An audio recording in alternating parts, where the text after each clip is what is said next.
Beryl Ezard. I'm the chair of the People and Health Overview Committee, and I welcome you all this afternoon. Any reminders? What's the reminders, George? We are expecting a couple of other people, and I welcome them as well. I think we've got Roland Tarr and David Northam, and welcome. And a couple of other people that are here as well. So welcome, everyone. Then our apologies for absence, please. We have apologies for absence from Councillor Cathy Lugg, and Jindy Atwell is going to be late to the meeting, but she's on the way. Thanks, George. So really, it's declarations of interest. If there's anyone who's got any declarations of interest. Thank you, David. Thank you, Chair. It's not a declaration of interest. I'm trying to understand why I'm here. And the reason, I believe, is because on the 19th of December, I was invited, along with other members of the Place Overview Committee. Councillor Tarr and Councillor Bown, for example. And I believed we were being invited to this meeting as a joint meeting. And therefore, I was hoping to be able to speak during the debate and take part in the session fully rather than just witness it. Could I have some clarity on why that seems to have changed?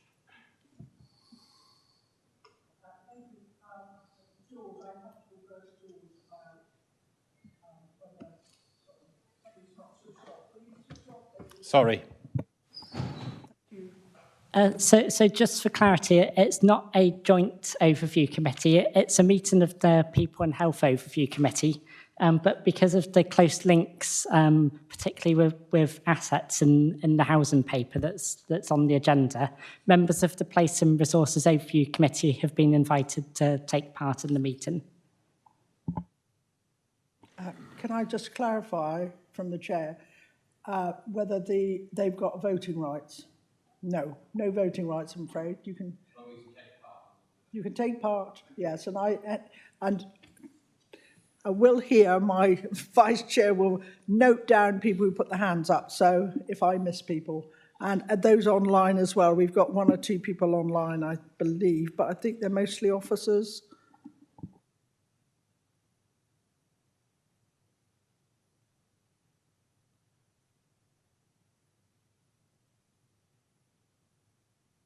I've switched off again. Sorry, to confirm the minutes of the last meeting, which is the 21st of January. Anybody got any questions or queries on that? No? Okay, we'll take those as read, thank you. And I'll sign them for George in a minute later on. Public participation, we've had no questions received from members of the public, and there is no questions submitted by councillors. And we have no urgent items. So straight in onto the introduction by the Cabinet Member for Health and Housing on the new models of housing delivery. Thank you, I think, Councillor Jill Taylor. Thank you. Thank you very much, Chair, and thank you for giving us the opportunity to bring this to committee this afternoon. I'm pleased to introduce the report and recommendations for new models of housing supply. The approach is put into action the housing strategy objective, which reads to drive the delivery of homes people need and can afford to live in, and this will be over a short, medium and longer term. These recommendations are the start of a journey to achieve the housing strategy vision, which is to ensure our residents have access to affordable, suitable, secure homes where they can live well as part of sustainable and thriving communities. We have already achieved so much to prevent homelessness in the area. We have committed to carry on this work and having an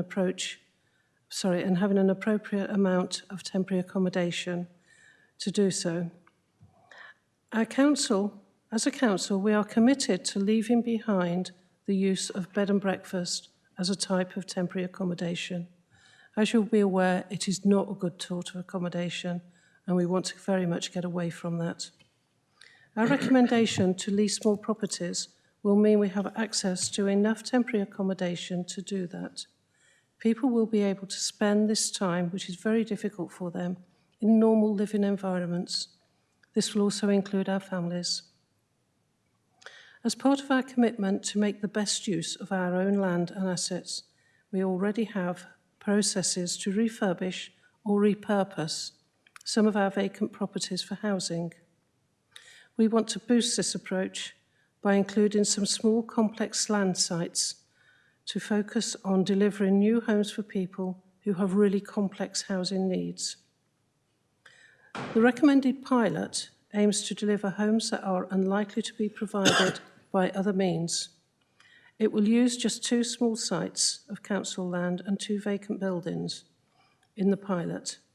We are excited to evidence the impact this attention and resource can have for people who otherwise are living in housing that impacts on their health. These 2 approaches described are fairly easy to achieve, and I want to take this forward. However, we also want to be bolder and recommend 2 approaches to explore further. These approaches aim to double the amount of housing available annually to people on our housing register. At the moment, I'm sorry to say we have around about 8,000 households on our housing register, and this is growing month on month. And whilst our registered providers have increased the number of affordable houses they have built in Dorset in recent years, there is still a shortfall in supply. And we want to support new affordable housing developments and supply that meets the needs of people on our register while not acting in competition with our registered providers. We will make future recommendations around large-scale leasing approach, working with private sector investors, and on a pilot using council land sites for affordable housing development, which will be in partnership. It won't be us doing it ourselves. Lastly, we have recommended further exploration of our housing company.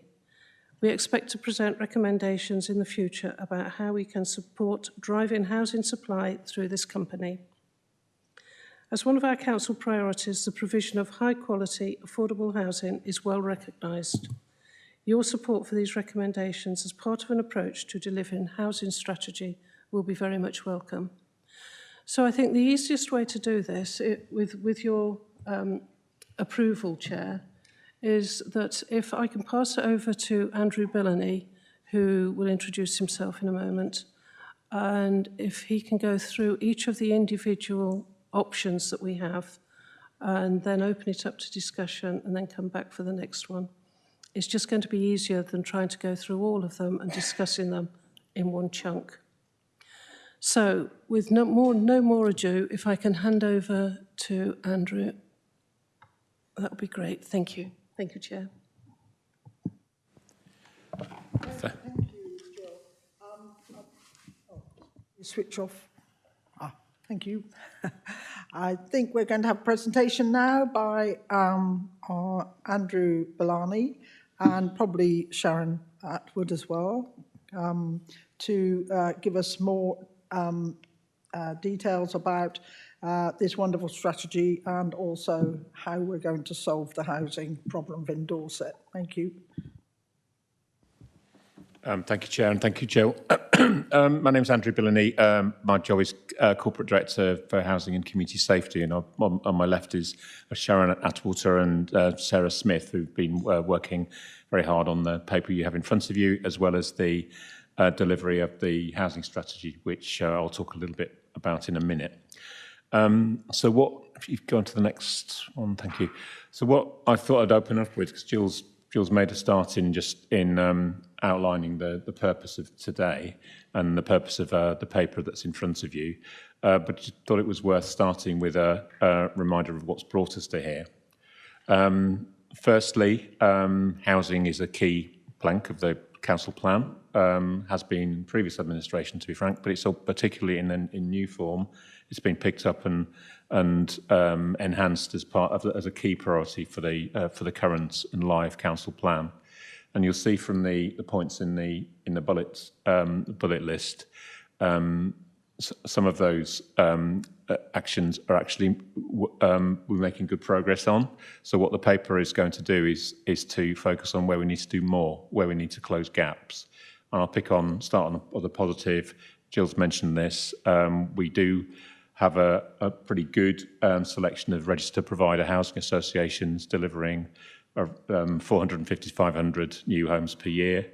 But as Jill has said, that's not enough to close the gap for the people on our register for needing homes. So the targets are already there to carry on delivering in the way that we've done well in recent years.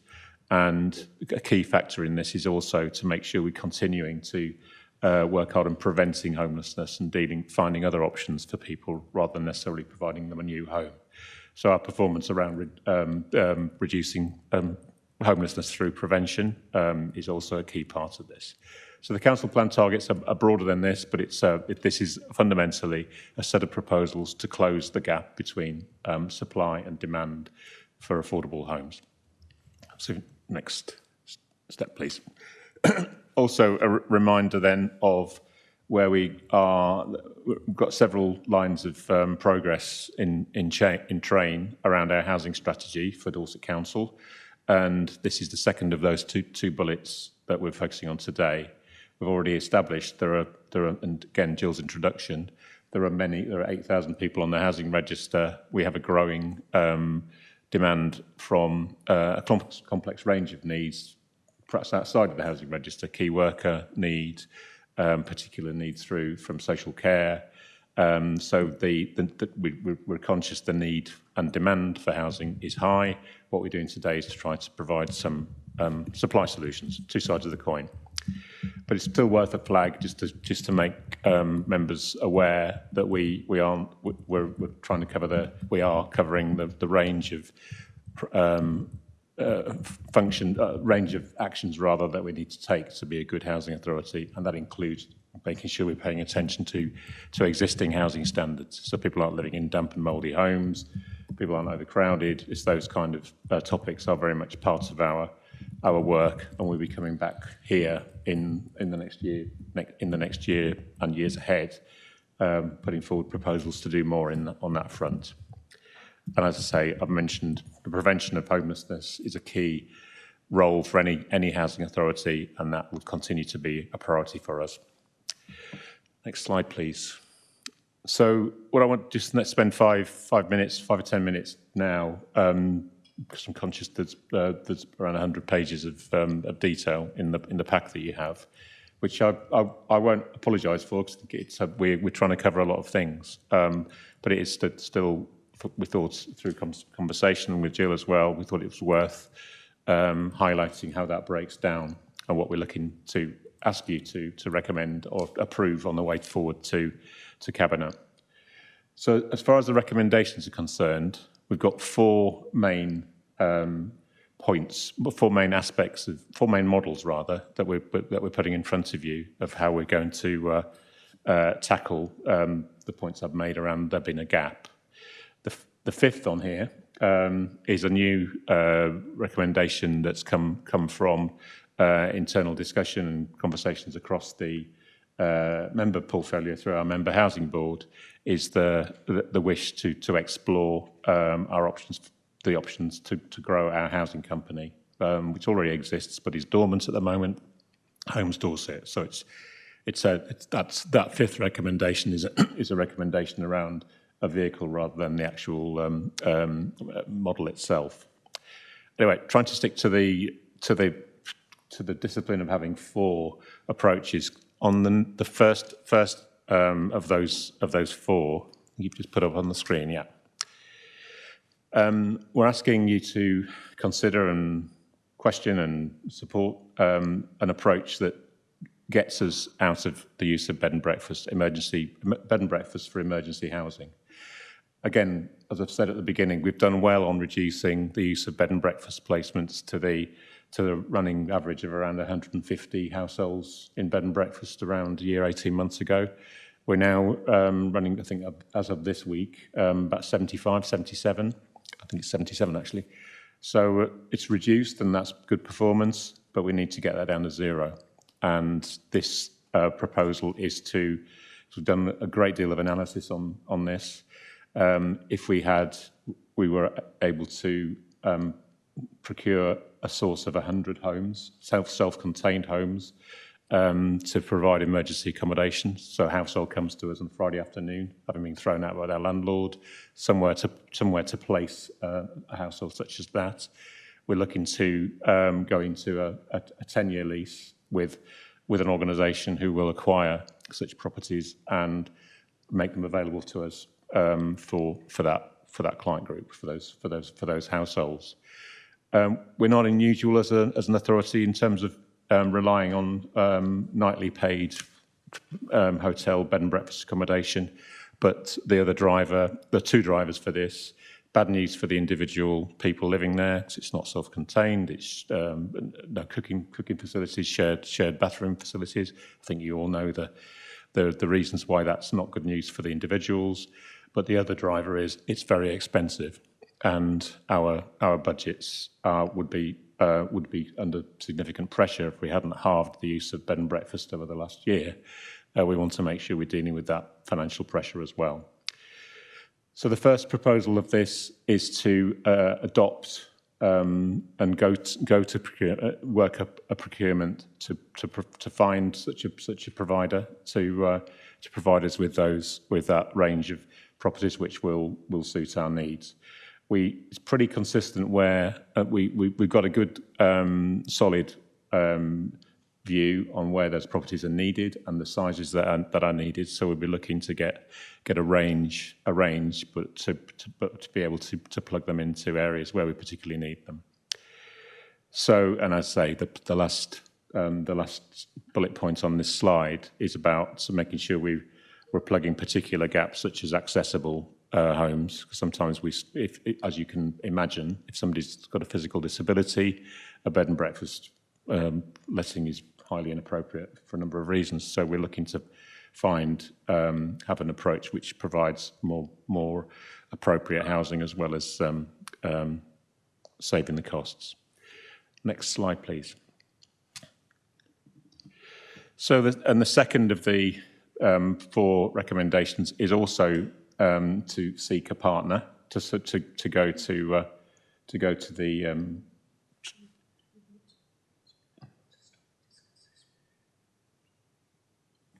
Sorry, a suggestion has been we can maybe stop after each recommendation. So perhaps that's because I'm trying not to flood you with information. So perhaps we can hold on to the. If you go back a slide, Sarah. If we go back to the temporary accommodation, getting out of bed and breakfast option. I'll stop. Yeah. Okay. Thank you. Yes, I think that if you've all read the papers, it's very comprehensive. And I think if we do take each individual recommendation at a time, then it'll make it a little bit clearer for people.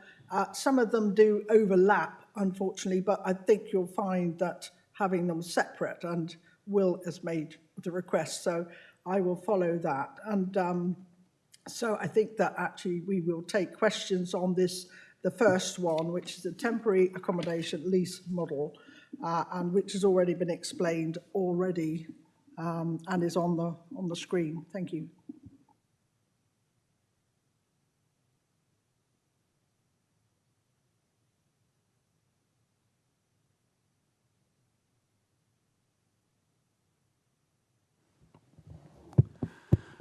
Yeah, thank you, John Orrell, Malcolm Regis. I very much welcome this proposal. It makes perfect sense to get people out of B&B. I've seen the misery of whole families stuck in B&Bs for months. They can't cook, they can't study. So really sensible plan. Leasing kind of makes sense, yeah. It does mean we can move reasonably quickly to get this to happen. The two 2 points to question. I noticed on one of them it was 50 units on one, all in Weymouth. Is there any hope of spreading the joy of looking after people across Dorset, or does it all have to be in Weymouth? That's the first question. And the second one is the arrangements when people are in a tenancy. We've had a scheme lately. I think we've had 23 properties in Weymouth which have got homeless people into them, which is great, but most of them work really well. 2 didn't. And the 2 that didn't, it was a devil of a job to try and reclaim the property. We seem to be a bit stuck.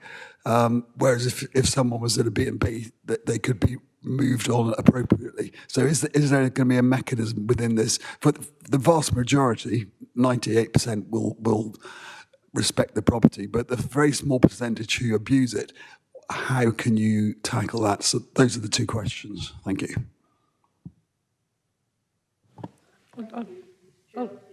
Okay, I'll start on that one.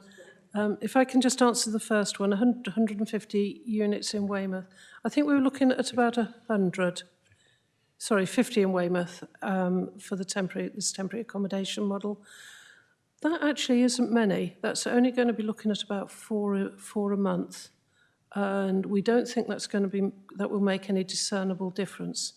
However, having said that, we are very much going to monitor the market using land registry data, and that will give us the information that we know, so that we know what is happening with the market.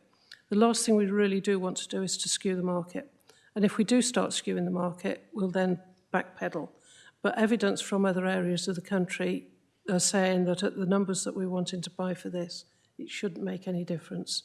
I will hand over to Andrew to do the next question, because that is a bit out of my comfort zone. Yeah, thank you, Jill. That does answer the first one. The second one, I mean, I'm conscious of the cases you've talked about, John. I mean, we would have to make sure we're as sharp on our housing management as possible. So if somebody's causing nuisance or antisocial behaviour, there would be rules in place, tenancy agreements, etc., to enforce with that. So the point's well made, and we would make sure. Well, part of what Jill's just said, part of the finding of housing across our area is finding appropriate housing that's going to work. So not in you'd say a flat in a leasehold block, or areas where it's more likely to be problems for neighbours, if you know what I mean. So we'd work hard at making sure we were trying to avoid causing problems for ourselves. Short answer is we'd have to make sure we were enforcing the tenancy agreement in such cases. Sorry, could I just add on that the greatest need is within Weymouth. All of this is going to be needs-led. So as lovely as it would be to put single people in Gillingham, just as an example, it probably isn't going to work for them if they're working in Weymouth. Thank you. Thank you. We've now got David Northam, and I think we have got Andy Skeets on the bottom somewhere. So, yes, I'm taking people at random. I'm not choosing people that are on the committee first. So whoever's put their hand up first will whatever, in that order. So, David, yes? Thank you again, Chair. It's David Northam from Upway and Broadway in Weymouth. I have sent a note through to portfolio holder and others, but I'd just like to raise a concern I had in reading the report. I read the report. It took me a long time to read the report, and I read all 12 recommendations that are in there, or 12 considerations that are in there from the consultant, and I thought his report was very, very thorough. But it's difficult to see how you go from the 12 considerations that are in that report to the 4 recommendations that are before this committee. So I'd like to understand, my question really is, how did you select the 4 approaches that are being tabled here from the 12 considerations that the consultant took you through in his report? I see nothing in the report that's there. I'd also be interested in the focus is, and I think it's probably right focus, is on homelessness and temporary accommodation. I'm anxious that we address the other things. And I'm not sure that the focus on one bedroom that's in this particular area is right across the board, because the experience, limited though it is, that I have of Weymouth is that the market-led delivery of affordable homes will push it down to the lowest level, which is one bedroom accommodation, because that's the cheapest that they can deliver. And therefore, the gap tends to be in the 2 and 3 and 4 bedroom. And I'd like to see a little bit more emphasis on the 2 and 3 bedroom. And I don't know if that's possible. So 2 questions, one about the process and the other about the content. Thank you. Thank you. Yes, we had actually, I'd already asked this question. And actually what happens is the 4 that are chosen isn't absolutely everything that's been, can be done. But we did think that for our situation, the 4 that have been chosen are probably the best suited for what we're doing at the moment. And so that's why it's not exhaustive, but I think we've got to start somewhere. We could not put down 12 or however many there was there, and we had to choose. So I think from the housing, officers, that these are the 4 that came out on top. So, yeah, so you have to bear with us. If any of these obviously fail, then there is a chance that we could add others. So that was something that I'd already asked about that. So I then think Jill wants to add something to that, but... No, I think that is exactly it. As I say, these are options that we've put in this paper. Others are available. It's a bit like, I don't know, Tesco's, others are available. And if we find in that one isn't working or we see an opportunity for one of the others to work, then there's no reason that we won't take it forward. As I say, this is the first part of a long journey, and we're not closing any doors at all at the moment. I don't know whether Andrew wants... Okay, just hand over to Andrew. Thank you. Just to reinforce the point, and it's I know others haven't had benefit of your email, David, but I think the general point is housing is a very broad topic, and this is looking to tackle our specific needs to provide for people on our housing register and homeless people. So it's not to dismiss the wider points, and I see obviously Shane Bartlett's here, and there's various other people with an interest in the overall supply of housing within Dorset, which I think isn't necessarily for today. You've had I just wanted to say this because you've had the report from our consultant in your pack. I think we find that we're pleased with that. It provides us a useful reference point for a number of things we'll do in the future. So I wouldn't rule out the points you're making, David, but it's probably important for us to recognise this is a set of solutions that are offered for our requirements as a housing authority for our people on our housing register.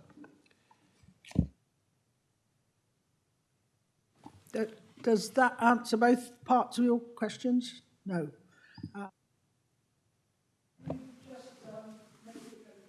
Very quickly, I think you've gone through a decision process as a housing team, but you've not explained that decision process where you went from the 12 considerations to the 4 options. I think it wouldn't take too much to summarise why you've chosen those 4. You've said some of the words, which is that this can be quick to deliver. This can immediately sort out the end use of B&B. You've put it in the slides, but it's difficult to find that sort of summary statement explaining why those 4 are the preferred ones to proceed with now. And I think that would be a good addition to what goes to full council. Cabinet. Thank you. Okay, we'll take that on board. Thank you, David. Thank you. And the next person we've got on there, Andy Todd. Andy Todd, Coal Hill, Wimborne, Minster East. You'll forgive me in advance if I'm wrong on this, but the last time I checked, there are 256 properties available on Rightmove. are we confident that there will be sufficient supply of the appropriate properties in exactly the right locations to be able to execute our plan?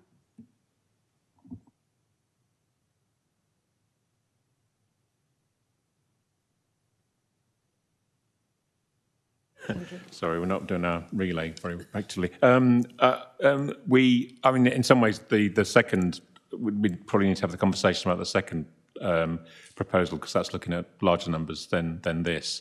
So it will be a stretch, but our figures are there were 7,500 sales in the last year. So from that number, we think it's proportionate. So that's a short answer. From that number, we think it's suitable. There are these are assumptions, but there are we know from our landlord forum, for example, there are landlords who are leaving the sector. They're getting older and they want to stop, and so there is interest from such people to sell on their properties to keep them in use. So there are different routes to acquisition that we think we have, as well as the open market. But it's a fair question, but that's something we will test. Thank you. You happy with that? Yeah. Okay. I think we have Andy Skeets next, if you would like. Can I just remind people, if they've got a question that's exactly like somebody else has just asked, please, say, yeah, it's already been asked. Thank you. Steve Mercer, the councillor for Blackmore Vale. My question hasn't been asked, Beryl.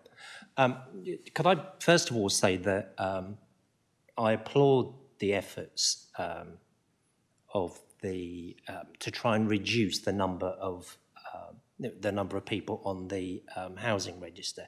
As a councillor, there's nothing more frustrating than somebody comes to you with a wretched story, and there is little you can do. Could I just step back 1 minute? And the guy that did this report for us, a guy called Tim Gray, I looked this guy up, and he does have a very impressive housing CV. And I thought his report was good. It wasn't rocket science, and I would have guessed that he pulled a lot of the data out of Dorset Council in its preparation. So with my financial hat on, could I ask, how much did we pay for that report? And if I may move on, none of the four options are ideal, are they? Some of them address a very short-term need, and some of them address a need in the longer term. My fear, though, is, and it's probably related to Andy's, what caused Andy to ask that question is, by our intervention into the market, are we going to skew it? It's very difficult to turn it on and off. And my fear is that if we suck out 500 properties, out of the rented market in these first two options, it's going to achieve only one thing. It will drive up rents for the people that are left in the private sector, because it's a supply and demand thing. If we take up all the supply, rents will go up. That's my fear on these first two options. And if I'm really frank, I'm not convinced, or I've not seen yet, the financial case that demonstrates that they are viable. Thank you. We have two questions there. I'm not sure about the consultant fee. Well, I think actually what we felt that we needed to do was get someone in very quickly to do this who was an expert. So I think perhaps Andrew could answer that one. And then obviously it's similar, your other question similar to what Andy asked, but on the other hand about, us buying up lots of properties so that it makes it more difficult for other people to buy, or it pushes up the private rented sector. So, yeah, can we have an answer to that? Okay, I'll answer the first bit on the cost of the consultant. It's my understanding that the cost of that was £50,000, but the report that we've got is not everything. There was an awful lot of supplementary reports and a lot of work done in the background with him. That was commissioned roughly at the time that this administration came in. So I'm not sure whether it was under the last administration or whether it was under this administration that that he was appointed and the work started. I think with reference to the private rented sector, what I would like to do, yes, we could slew this private rented sector, but I really don't think we will, because we're not actually buying that many houses. As Andrew already said, there's a lot in the private rented sector who are wanting to get out of it. A lot of them bought properties in the 1990s when there was 100% mortgages going, and there was a big incentive to do this. And a lot of them are getting quite old now. And certainly in Weymouth, when I talk to them, they're wanting to get out of the market rather than pass it on, which is where we need to step up, because these are going out of the market, being lost to the PRS, and are going into the private market, into the home ownership market, which isn't always the best, because then you've still got people who need PRS who are on really low salaries, private rented sector, who are on really low salaries, that are on our housing waiting list, that have got nowhere to go. As you say, there are so many people come to us as councillors who haven't got adequate housing, and all the time we're pushing them into the private rented sector because we haven't got enough social housing. If we can increase the social housing, we then start balancing this out. I don't know whether you want to add anything to that, Andrew. Thank you. Just briefly, because this is relevant to the second proposal as well. I mean, in terms of, I think I'd answer this in terms of what the alternative would be, because part of the pressure, and you'll see this across the country, on this type of accommodation is some providers, landlords, owners, are charging significantly more. So that impact on the market and driving rents up is already out there. So what we're trying to do here is to exert some control for that end of the market. It's a point that's well made, and we want, and Jill started to say this, we'd want to make sure we weren't overwhelming a particular area, for example, and taking out supply so there's nothing left for anybody else who wanted to rent it. And we'd be very mindful of anything that was skewing the price in that area. So we'd monitor that on a regular basis and make sure we would work hard not to have an adverse reaction.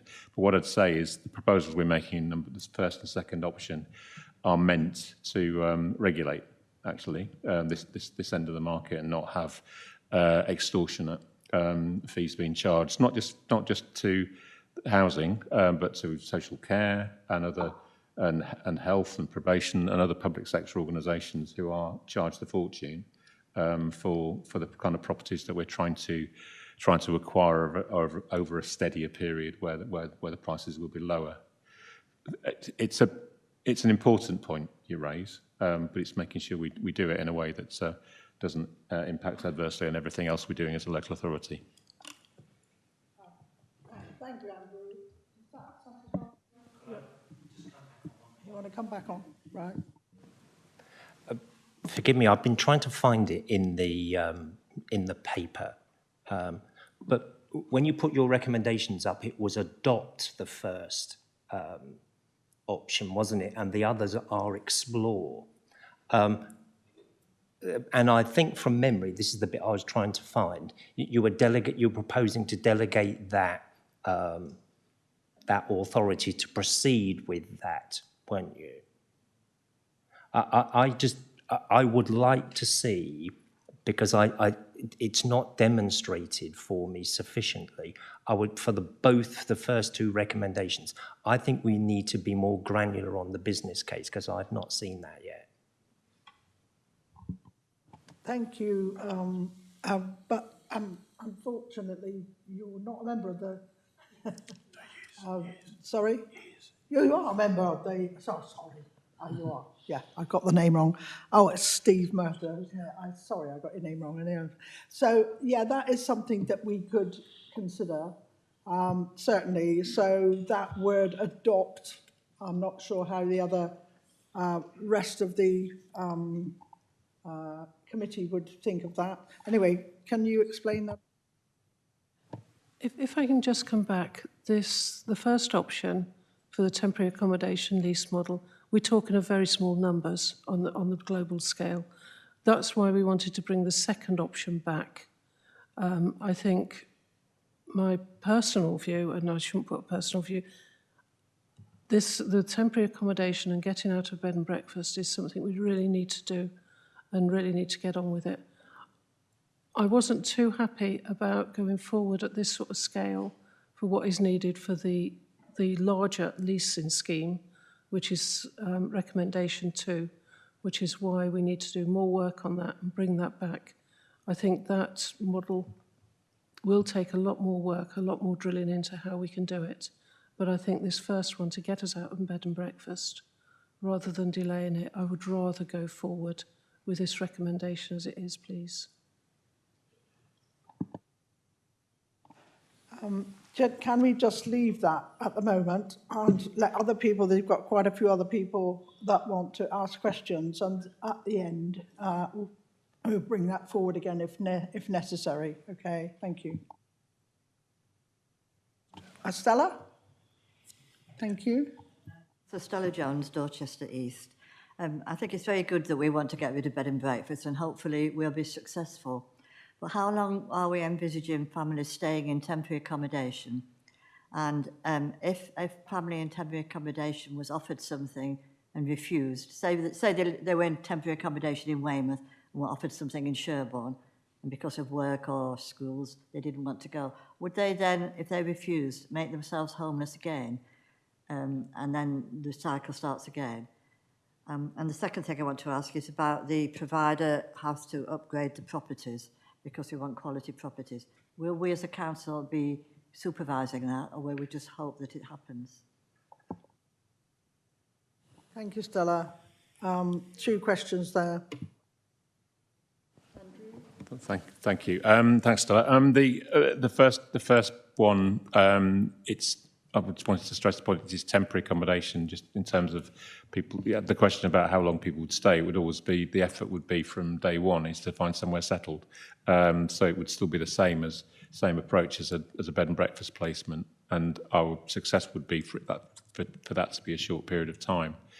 And I'm slightly hesitant to answer the question about whether we would find somebody homeless if they turned it down, because that's a complex conversation depending on the case at the time. So maybe a colleague could probably help in more detail. But it is something, if somebody continues to refuse a reasonable offer, we sometimes do withdraw that duty. But again, it depends on the circumstances.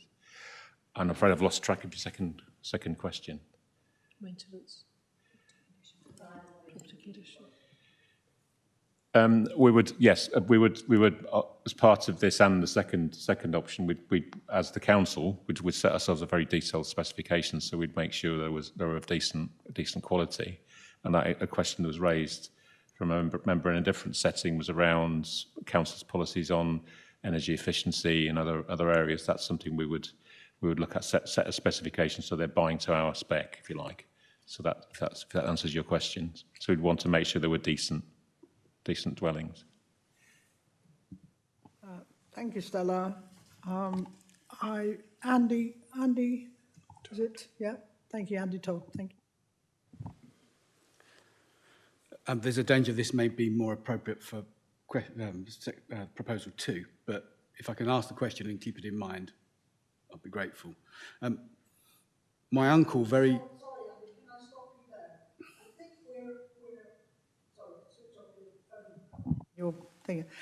Thank you. I think we're actually overlapping into other areas, and I think perhaps I'm going to make a decision that I think it's best to go through all of them and then actually separate them out, because we are actually talking about, the next one and the next one. And I think that the questions are going to come up on all of them in a similar manner. So I think that we need to actually let Andrew go through the whole lot and then come back to each one individually. And I think that'd be the best way to go. Otherwise, we're going to overlap and be here too long. Sorry about that, but you know, I think that's best. Sorry, Jill. Thank you, Chair. May I just come back on the bed and breakfast? And I think what we have to be really careful with bed and breakfast is that we're not losing sight of the bigger picture on this. Bed and breakfast costs us round about £500 a week. So at the moment, we've got about 80 people in bed and breakfast. So that's costing us, I reckon, round about £4,000 every week we've got people in there. So as basically it's costing the council an awful lot of money, and it's giving very poor outcomes for families. So we've reduced the costs an awful lot of bed and breakfast over the last 18 months by the work that we've done about prevention, but we need to go further, and this is about cost avoidance as much as anything. Thank you. Thank you, Jill. I think that actually explains things quite well. The thing is, we're getting, you know, lost in the detail, and I think that we need to just have the whole of the presentation and then go back over if we need to do each one separately of the recommendations. Thank you.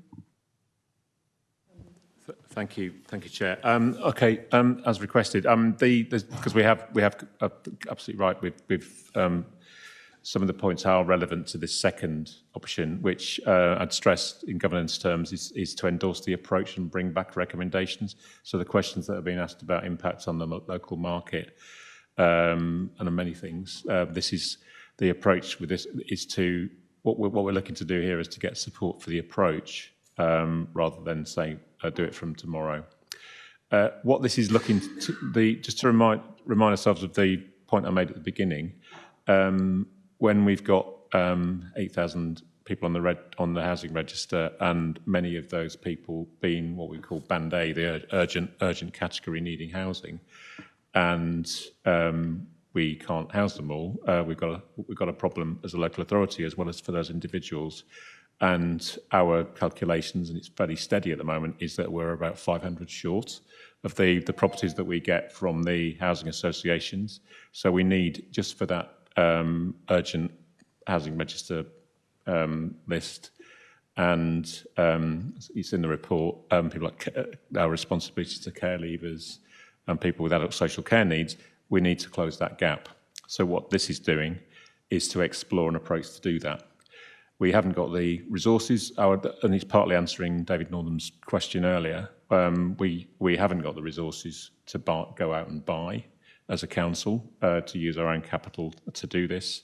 So this is an approach. This is to endorse an approach which looks to find an investor, a very large investor, typically a pension fund type investor, but there are other organisations out there who are interested in acquiring properties and then leasing them to local authorities over a very long period, up to 100 years sometimes, in order so we have the ability to use those for settled accommodation. This isn't temporary accommodation. This is providing somebody with a home for as long as they need it, bring up their children, various different stages of their lives.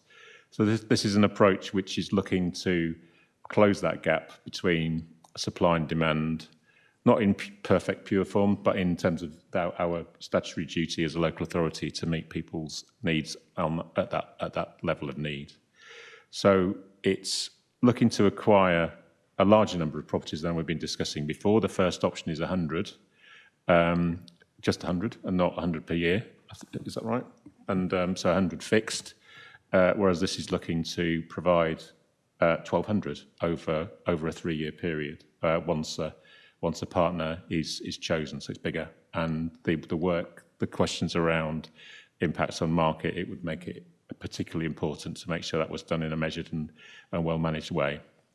So we've trailed this a little bit through the answers to the question, but we think it's important to look at this degree of to take this degree of ambition around closing our gap, and we feel through the work and research we're doing that this is a way for us to achieve that cost effectively as a local authority. It's not. It's leasing back the properties, paying the cost of that lease through rental income. And the way that this works, and it works in other parts of the country, because the investor has the certainty of having those properties occupied for a long period, the rents are lower. They aren't at the level we currently pay for bed and breakfast, where we pay a large amount over the market.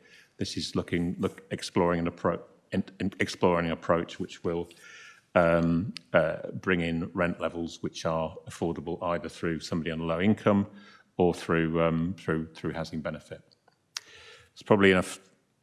Again, we've trailed this, but this is bigger than the first item. But we feel it's important to get approval today and approval through cabinet to endorse an approach which explores it in detail. It's a model which will need a lot of scrutiny and a lot of constructive challenge. But we think it's our best option as we stand.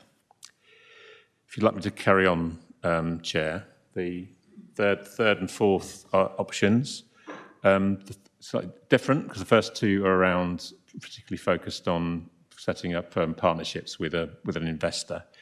The third approach is looking to our land and our assets. I mean, there's been many discussions around this council chamber and beyond for quite a few years, frankly, around how we make best use of our council land to provide housing.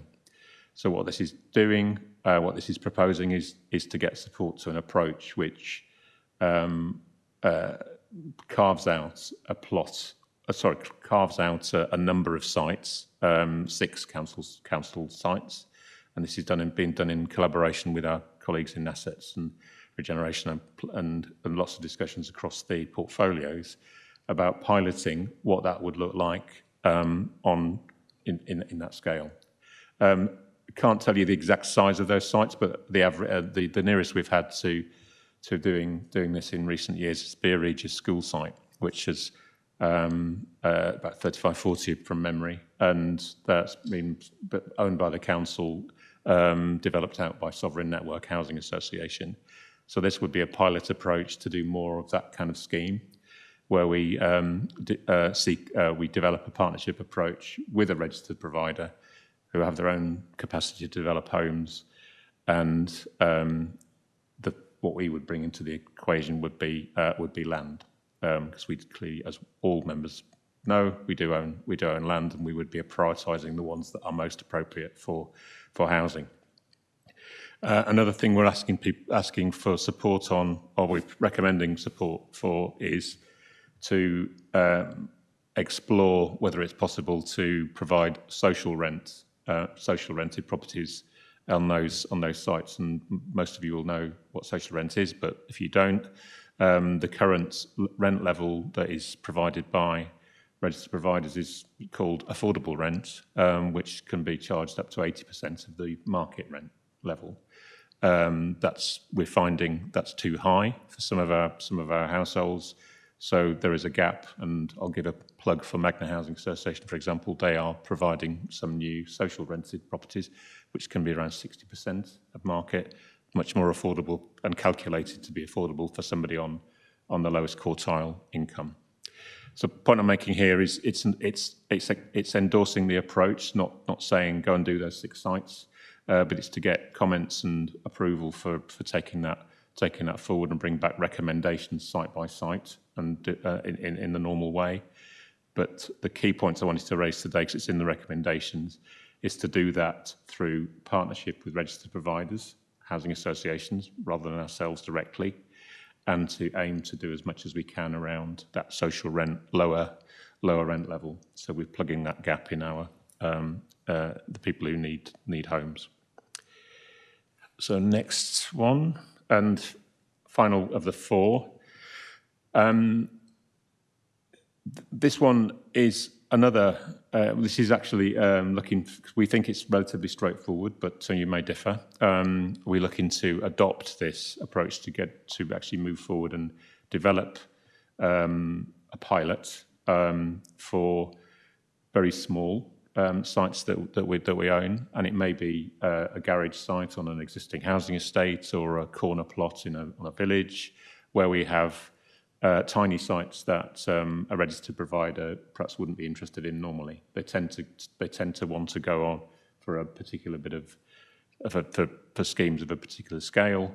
But there are partners that are partners who work in this area, sometimes social impacts organisations who are available to develop out for us at a price, but develop out sites such as those. What this proposal is looking to do is to adopt an approach which would look at some of those sites. You've probably all got them in your particular wards, areas, sites which are crying out to be developed and are small and are stuck, but a way to take those sites and to build them out and provide them for people with complex needs, people we're struggling to house in the usual way. What I'm trying to explain here is two approaches in one, if you like, is to make best use of small, tricky sites in areas which aren't being developed, and it's looking to use those to create bespoke solutions for people who, well, we're calling it here unmet complex housing needs, but it's people. It might be somebody with a child who's disabled, with a particular disability, with a particular need, which needs some design decisions made on the new build property. We'd be looking to, through a pilot, we'd be looking to do that on this particular approach. Last slide, if you don't mind, thank you. Because I think I've said enough on this, is to you've seen that most of our approaches here are to provide the solutions to our problems through partners, whether it's a registered provider or a commercial company. This is looking to give us some fallback options if we needed to use our own. And we've done, as many of you will know, we've had grants over the last few years from government where we've been given money to go and buy properties. There are relatively small situations that where there are small numbers where we may wish to use our own company. I'm trying not to distract from the main thrust of this paper, but this is looking to get endorsement to explore using our housing company, building up the capacity for our housing company in case we needed it. At the moment, it exists, but it's dormant. Doesn't trade, doesn't do any business. That's the slides. Thank you, Andrew. I think we've got all of the options there now, and if we can go back to number 2, possibly, or if anybody got any blanket things they want to say, rather about all of them, rather than one of them, then I've only got one hand at the moment, which is... Yes, David Northam. Is that across the board one? Yeah. 2 questions. Okay. Right, we'll ask that, and then we'll go back to, I think we've exhausted. Yeah, we should do option 2. Is this about option 2 particularly, Andrew? It is. Okay, well, we'll stick with option 2. If you could put option 2 back up on the screen, that would be good. Thank you.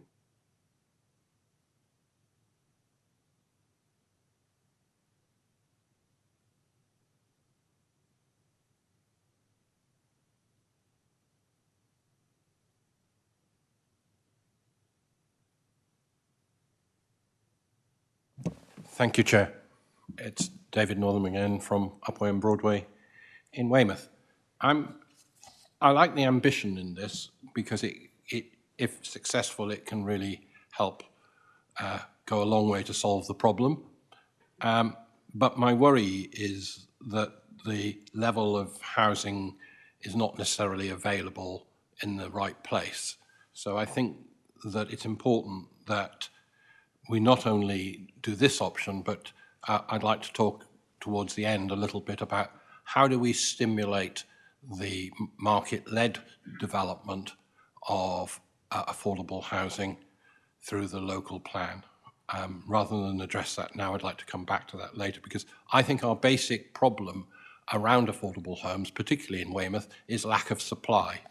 in Weymouth, whereas in Dorset there's 16% of households living in the private rented sector, in Weymouth it's 20%.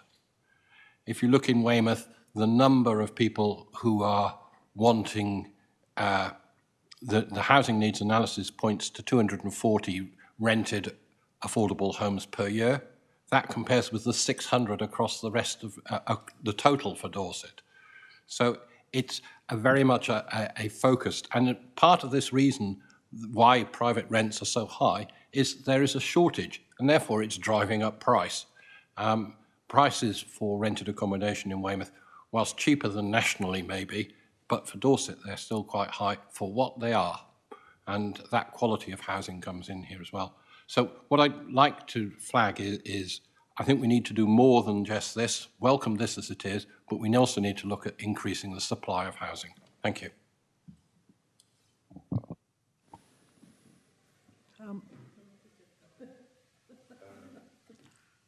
Right. I'll leave it up to one of you. I was just saying to Jill, yes, basically. I mean, I think we wanted to stress the point we made before. This isn't the only thing we're doing, and this is work. And the question, it feels like a local plan question in a way. It's about how we make sure we're working in the broadest sense about making sure we're providing the right type of supply and enough of it in the right places. I mean, that seems like a local plan. So I'm not trying to get involved in areas beyond my or our remit. But it's the broad answer to your question is this fits within that wider piece of work we're doing as a local authority. If I can just add to that, I think I'm quite regularly asked as a portfolio holder, can we buy this house, can we buy that house? This has got to be needs driven. So we have to be buying houses and acquiring houses where we actually need them, of a specific size, in a specific place, for a specific group of people. As I said, we don't want to load, I hate to say it, but I'm going to say Gillingham again.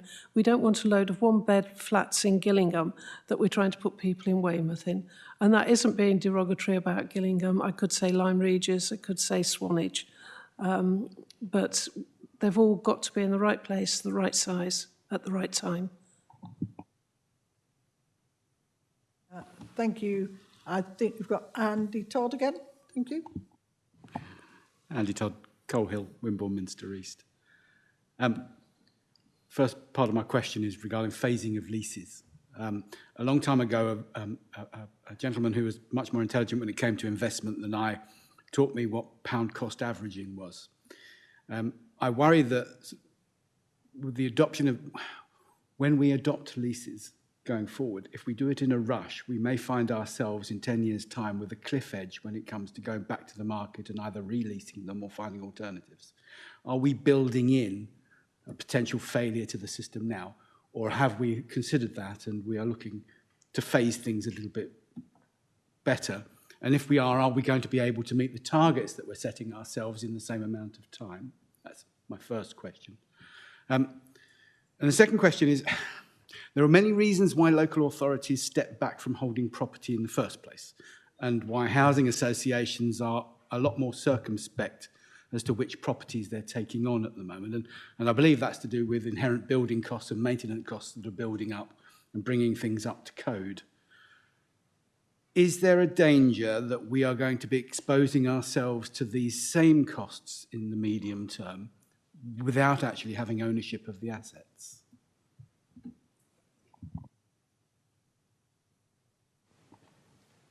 Yeah. Jill? On the long lease model, that is why we need to do a lot more work on it. That's exactly why we need to do a lot more work.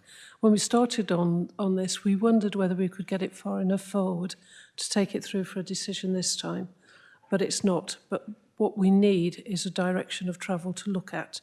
So this isn't the end of this. This doesn't mean we're going to go out and suddenly start leasing all of these properties.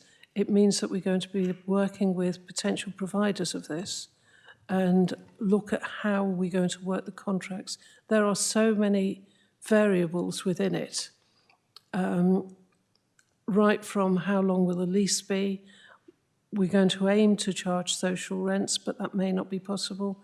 How are we going to do the maintenance on them and the tenancy management? And all of these have got to be balanced up so it all adds up for everyone. There is a lot more work to do on this model yet. So don't worry, this will come back. Thank you. Okay.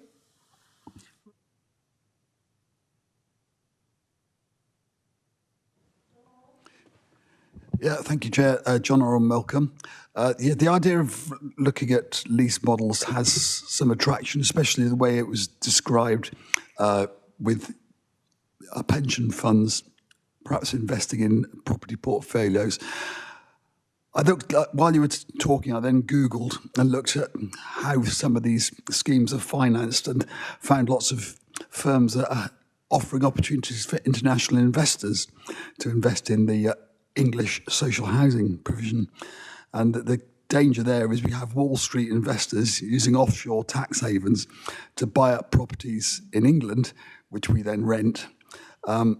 So as we look at options for partnerships and structures, are we allowed to make sure we deal with UK-based companies that pay UK tax and we don't just help tax cheats? I think Andrew's going to deal with that. That's a really interesting question, actually. I hadn't got my brain around that one. So with true slopey shoulders, I'll slope it to my left. Probably further slopey shoulders, but I mean, it is genuine. It's Jill's made the point. I mean, that's the and Andy as well. The point about a leasing arrangement, it's going to be getting the procurement right is going to be important for a start. So then that questions such as UK based or whatever it may be depends on we will be what we're looking to get approval for in between here and Cabinet is approval to explore options in all their forms. There are cautious versions of this. There are international investment versions of this, if you like. So there are approaches we could take where we have choices as we work up those approaches. As the simplest point I can make today is the type of organisation that will invest in this kind of thing are organisations with long-term payback interest. It's a pretty established arrangement, and that could involve international investment. But I don't want to set that hair running. We really don't know at this stage, but we do know that pension funds and why other local authorities have been more comfortable in going into those kind of organisations. That kind of model is available. Sorry, it's a confusing answer, but it's something we would absolutely, and there would be a series of work meetings like this, which would crawl all over any kind of contract we went into. Thank you, Andrew. You okay with that? So put it on the radar so that you consider it when you come to who you're going to get into bed with. Because if it's a pension fund, wonderful. But we've seen from the care sector, our care homes for children have been taken over by venture capitalists, and we're paying over the odds. So be very careful who we deal with. Thanks. Thank you. I don't seem to have any hands up. I've got a couple of questions myself, actually, if I can ask. Having private sector investors, and you're talking about exploring lease approach. So are we leasing these for 10 years, 15, 50 years, or is it shorter than that? And how are we going to arrange this? Who is going to arrange it? Is it going to be through our officers, or are we going to have a third party actually arranging it? Thank you. Is it through estate agents, for instance, and things like that? So I just need to know. Thank you.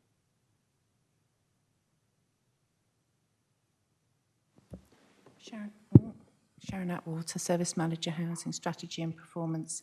I think this comes into the category of, the information that we need to flesh out. There's lots and lots of different options for us to consider. Just trying to remember exactly. The leases will need to be long. anything over 10 years might technically be regarded as a long lease, but typically they could be 50, 60, 80, 100. There is a range. So the next steps of work, there'll be market engagement, we'll be looking at the appetite, looking at the feedback we get from interested parties, building that picture so that we can come back with those recommendations and everybody can see that information. And as for who's doing it, again, a range of structures, legal structures about how you would be able to do that. At this point in time, I'm expecting the council to be part of that legal arrangement. But again, need to come back with all of that detail. Just interested if the approach is appealing. I've just add one more point as well. The reason for those of you who might be alarmed by the length of that lease, the work that we would do is try to get the balance that would provide us with properties available at a level that people can afford. There's no point doing this in a way that people will be charging extortionate rents that no one can afford, and that wouldn't be of interest to the commercial partner either. But it's be a long lease in order to provide that certainty over that long period, so therefore they can spread their costs, spread their financing. It's in finance terms technical question, but it's the reason why we're not asking for approval to get on with it today. It's just to get an idea of the appetite we have as a local authority to explore that scale of commercial partnership. But the reason I'm holding the floor is the outcome and the objectives that we need to achieve as a local authority. That's at the centre of this. So it's providing settled accommodation at rents that people can afford has got to be at the core of this. And if it doesn't work, we don't do it, or we do it in a different way. That's what we're looking to explore. I take it that the affordable renters would be 80% or less on these sort of properties. Is that correct?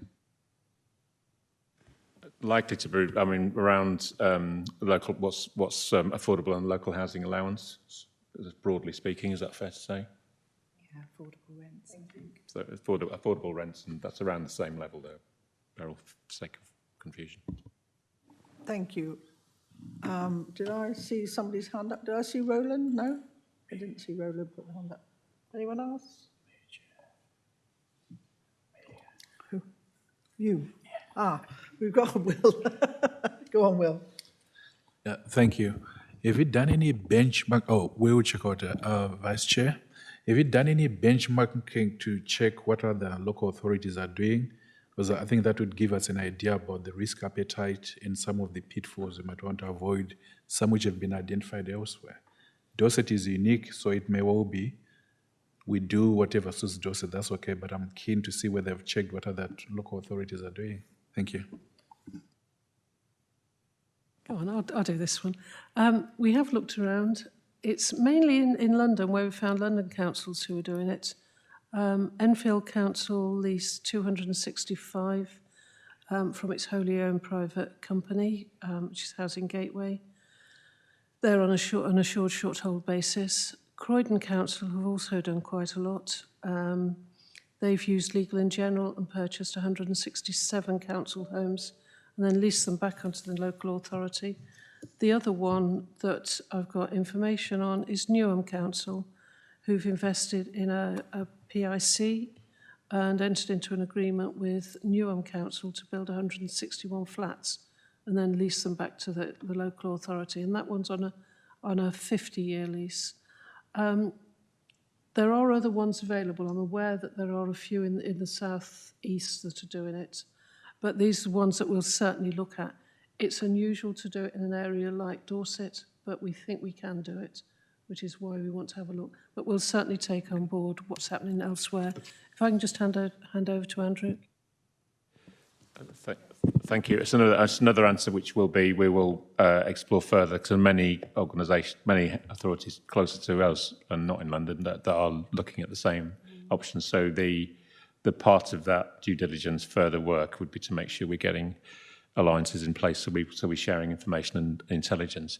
What I'd say is a bit of a plug for the first approach that's much more common is the approach around temporary accommodation. And I know from closer to home, Torbay local authority, for example, use a provider for that longer lease longer lease temporary accommodation. So I think the answers that we're giving you is around the second, well, the one that's up on the screen, but the shorter lease, the 10-year lease, is quite common in local authorities. Well, do you want to come back? I do. Thank you, Chair. I think I'll be interested in some of the benchmarking that we have done. How long if they've been doing it? Maybe we may be lucky that they've done an evaluation, an impact assessment. That I think that's where we'll get most of our learning from, so that we can avoid the same pitfalls or take advantage of some of the things that they've learned. Thank you. I think you're absolutely right, and I won't want to be the first council in the country to be doing this. Thank you. Perhaps we can move on to number 3 now. Oh.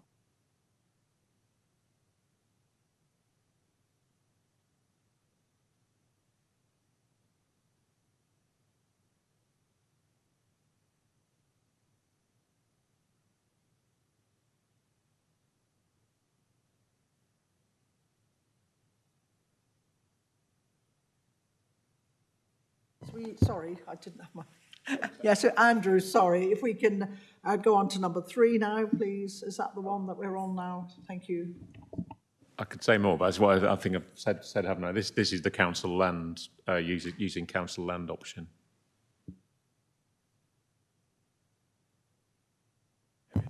We have, I think, David probably first. Chair, thank you, Chair. A number of questions in here. We talk about RPs as if they're all the same a little bit, and then by no means all the same.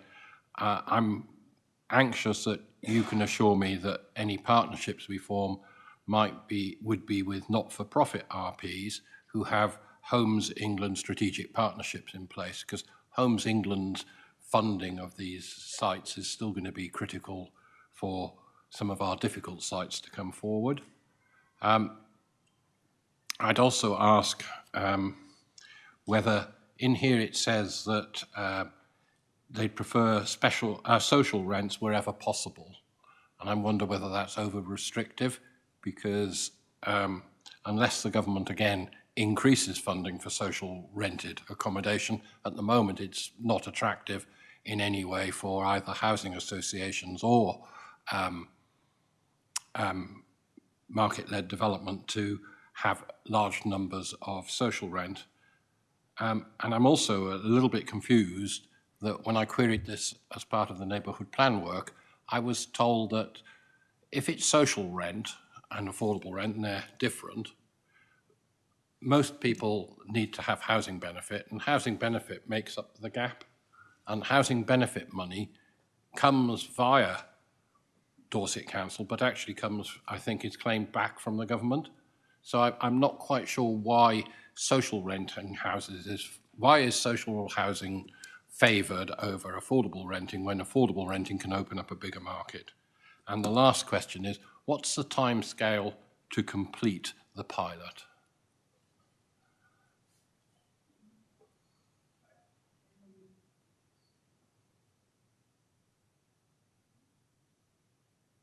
Oh. Might be a team effort, this one, but I just answered the question about the registered provider. We would usually, and we've done it in a recent development in West Parley, for example, where a for-profit registered provider has taken up a Section 106 obligation. I think we would take the view, certainly our officer recommendation is if funded through a Homes England affordable housing programme, registered provider would seek to be pragmatic about that. So whoever's providing us a solution, we wouldn't, at the moment, we're not making a distinction between for-profit and not-for-profit, because there are, and I'll say who it is, Legal and General have a registered provider arm, and they're doing good work for us. So that's, don't want to split hairs, but we want to, we wouldn't be prescriptive about ruling out such an organisation. The social rent point, again, it's don't want to get into too much technical detail, but at the moment, Homes England do provide grant funding for such schemes, they lean towards social rent. They're plugging in more grants to make that possible. But it's a feature of this approach. It's to explore what it would look like if we were putting land into that site. And it's not the same, but we're looking at similar calculations for the extra care projects that we've got out to procurement at the moment on 4 council-owned sites. It gives us more ability to pull levers around getting more affordable options, if that makes sense. So that I think that grant funding is leaning towards more social rent, and we want to explore whether that's possible on those sites. This is an exploration recommendation. There's probably other things you said, David, but I think I'd say this for everybody. We're always keen to continue this conversation outside here and pick up points like that on the way, because I think they are broader and longer term, some of the points that you're making. Sorry, time scales to complete. Sharon, do you want to answer that? Yes, Sharon Atwater, Service Manager, Housing Strategy and Performance. I think we'd like to aim to get back to Cabinet again, assuming this all goes through, within the current financial year, probably be toward the end of the latter part of the financial year, but with further exploration and recommendations on it. After that, obviously, that'll all be the implementation would all be included in that. Yeah. Thank you. Thank you. We actually, this is one of the models, number 3 it's one of the models we are using and have been using for years. So it's similar to what we've always approached, isn't it, in certain ways. If we've got our own land and we bring it forward, we have got a bit more say in what houses are being built and how we're going to be social rent or affordable rent or whatever, and the proportion.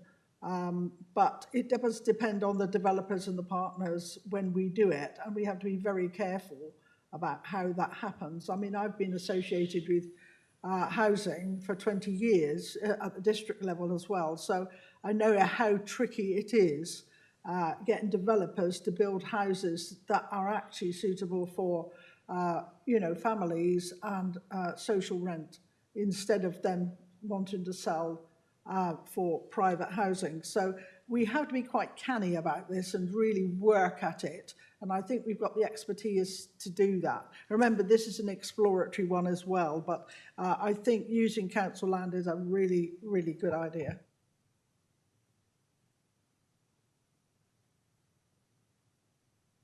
We're not actually right at the end yet. We've got, you would like to ask the question. Okay, fair enough.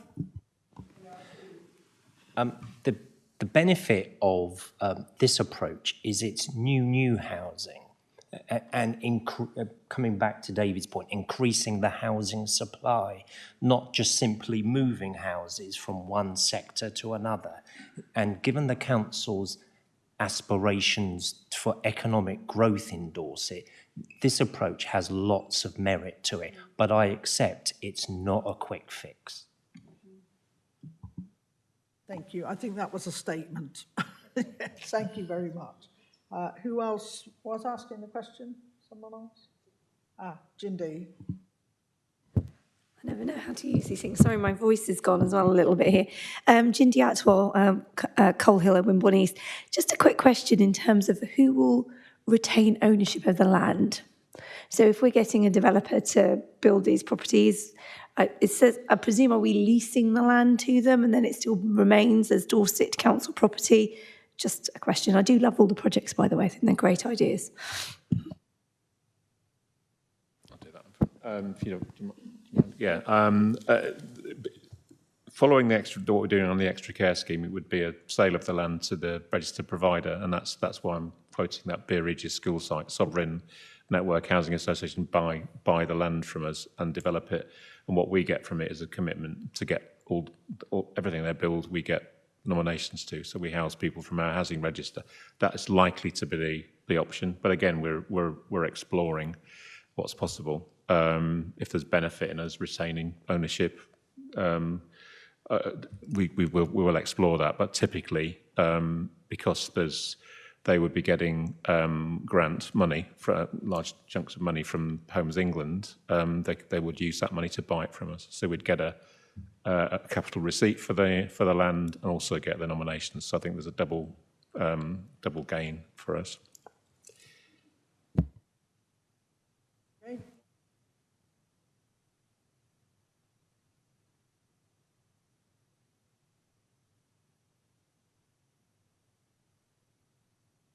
Sorry, I keep forgetting to switch on my thing. Yeah, we're moving on now to item 4, and that's adopt asset-led pilot approach.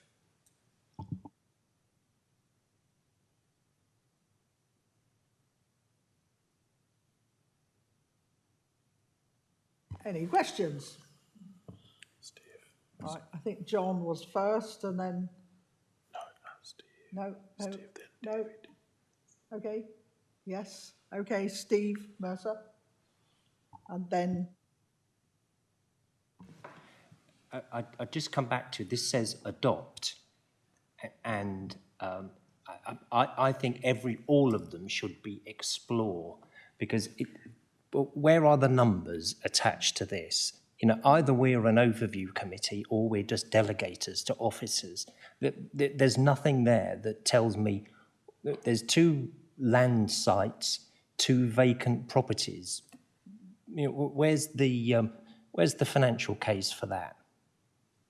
We do need a greater level of detail. I wholly endorse the aims of what's trying to be done, but if we are to overview, we need more detail than that. You know, we adopt asset-led approach. That says everybody in the chamber is happy with the business case to do that and is happy with the sites that are being chosen. And forgive me, I just don't see that level of, you've not given us enough to say, yes, go ahead with it. well, I think that there's been an amazing amount of work done to actually get to this point. And it is only, adopt asset-led pilot approach. It says, adopt and implement this one. But I think the fact is they may not have put down what the land sites are on the vacant properties, but I think that's an example. But yeah, we could ask the question about how we came up with this 2 land sites and 2 vacant properties. Could we ask that question of Andrew or someone? I'll start on this. I think it's important to appreciate that the council already does this. If we get, just as an example, somebody from Children's who needs a specific house, we will source the house, we will sort it out, we'll put the adaptations in, and the family can move in. We already do this, but we do it in quite a clunky way, in quite a slow way. What this is doing is working with a social impact company to actually open the tap up on that to deliver more, because we do need a lot more of these. So it's not doing anything different from what we're doing already, but it's just a different approach to what we're doing. So I certainly can't give you numbers, because it depends what adults and children's services are requesting of housing. So until they come forward and they say they want this house, they want this particular property, they want a flat to be able to do this, we can't give you the figures. But once we've got an understanding of what they're after, then we can go forward and use this model, which will deliver what they need a lot quicker. If I can hand over to Andrew, just to add any more to that. Thank you. I mean, I think you've said most of it, Jill. I mean, it's the scale of this is quite small, and as Jill said, we've done. You'll probably all know of cases. I mean, Kirtleton Avenue Children's Development example. You know, it was a building that was developed into housing for young people. So we do have internal processes to appraise the value and the approach. But I think maybe we can take away what we're looking to get today is to adopt the approach so we can get on and do that and have those particular schemes appraised. It is quite small scale, and the reason we've got it in this in this pack. And the reason we're seeing it as a pilot, it's an opportunity to unlock many sites, many of those sort of troublesome sites that you've probably all got in your ward, and use them and find a way where we've got more of a speedier mechanism to get them built out. So this is a really quite a modest, small start, built on. It's an assumption around existing approvals we have internally to decide whether or not it's good value. So I think I'm partly repeating Jill's point. It's looking to get a view here and a decision at Cabinet that we think that's worth pursuing, because I think we're recognising there are a lot of properties and sites that are stuck because they're not quite big enough to do anything with, and we've got a number of people stuck on the housing register because they've got particular complex needs. This is felt we should pilot and try something different that helps to resolve both those issues. Thank you, Andrew. I think what we've got to really focus on is the fact that we have got a fantastic amount of people that need housing in Dorset, and however we bring things forward, we do need to have a solution, and we can't keep pushing it down the road. We have got to make decisions now, and the only way we're going to make decisions is to let these guys, the housing experts on our officers that work for the council, to take these forward. And I think that it's, we adopt an asset-led pilot approach, and that is exactly what they're going to do, which is what Andrew's already explained. We already do some of those things already, but we've got to actually hurry it up. We've got to actually move a bit faster. In the past, things take enormous amounts of time to actually get things moving, and this is what this paper's all about. It's actually bringing forward some of these things that we can actually have quick wins on, and some that in a year or two will actually make a difference. And I think we can put all sorts of things in the way, and all sorts of actually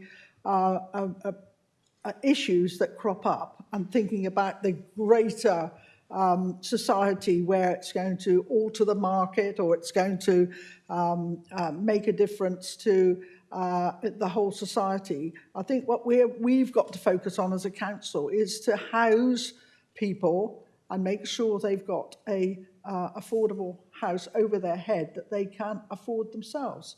And this is all about looking at new models of providing housing, and we have got to have a way forward. And I actually really appreciate the amount of work that's already been put in with the officers to get to this position. And if you read all the papers, there was 112 pages there, and quite a lot of the questions that have been asked are actually in the papers. And I would say to people to go away and read them again, and make sure that when the recommendations are going to go to Cabinet, and if we want to alter anything, I think there's a couple of suggestions here that perhaps adopt is too strong a word, and that I would like to have a vote on, if that's possible. Steve brought forward this thing about on item 1, option 1, that Dorset Council adopt the temporary accommodation lease model. And really, I'm sorry, but I would actually be very pleased for that to go forward as adopt. But are there people that would like to actually oppose that? So all those that are in favour of having the word adopt in there as it is, as the recommendation, can you please show? Sorry?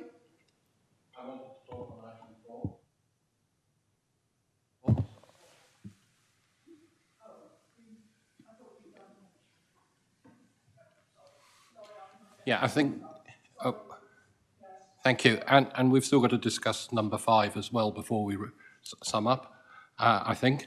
What I'd like to say about both these pilots, numbers 3 and number 4, is that they are pilots, and there's a limited time period, so we can evaluate whether it's successful or not. And therefore, I'm quite happy for the endorse and the adopt words as they're all currently stated. I've got a question for both these, because both these are about building the housing stock.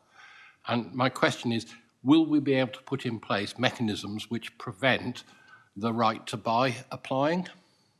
Because there's little point in developing housing stock only to have it taken away out of the housing stock. I know this might interfere with government, but I'm also aware in that complicated report, 100 and whatever pages, that there were mechanisms that were described.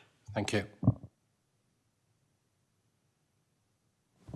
Can I give you just short answer? None of the options we've got in front of you will attract the right to buy. That's all I'll say. I'm not making a comment for or against right to buy, but none of them will. Thank you, David. That is in the papers as well, actually. On then to actually look at this one. Who else? Oh, Roland. Sorry, Roland. Yes. I'd just like to thank whoever had the idea of inviting us along to listen to what's happening, because it obviously will be relevant to our committee in due course. It's absolutely fascinating. The 2 points I'd like to make. One is Steve's question about what's actually happening here. It does worry me that we don't know if they're rural sites, urban sites, we don't know where they are, anything like that. And I know that when you go into a planning application, you always have to think, is there a bus service there? What's the road network like? What is the job opportunities in the area? All this sort of thing. Will there be staff available to man the places that need assistance and so on?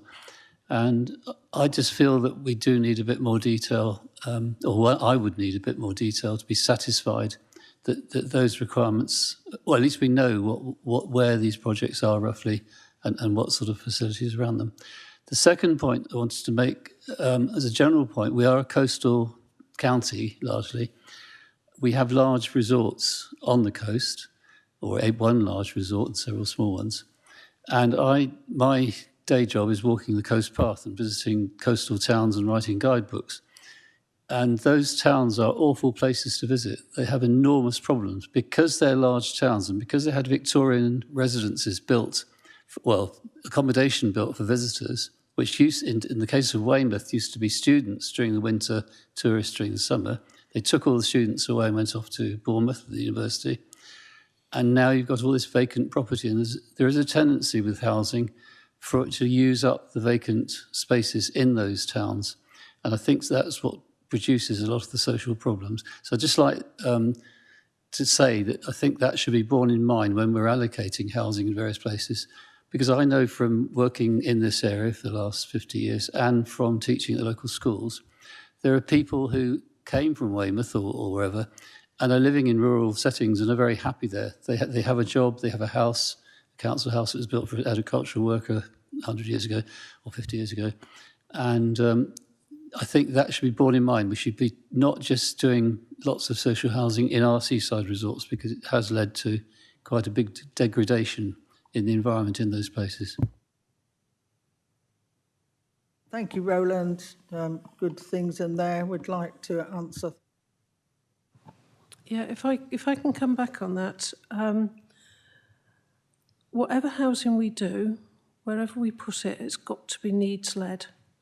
It was interesting, I was in a meeting yesterday where we were talking about a specific site, and the first thing I said was, I don't actually want that site.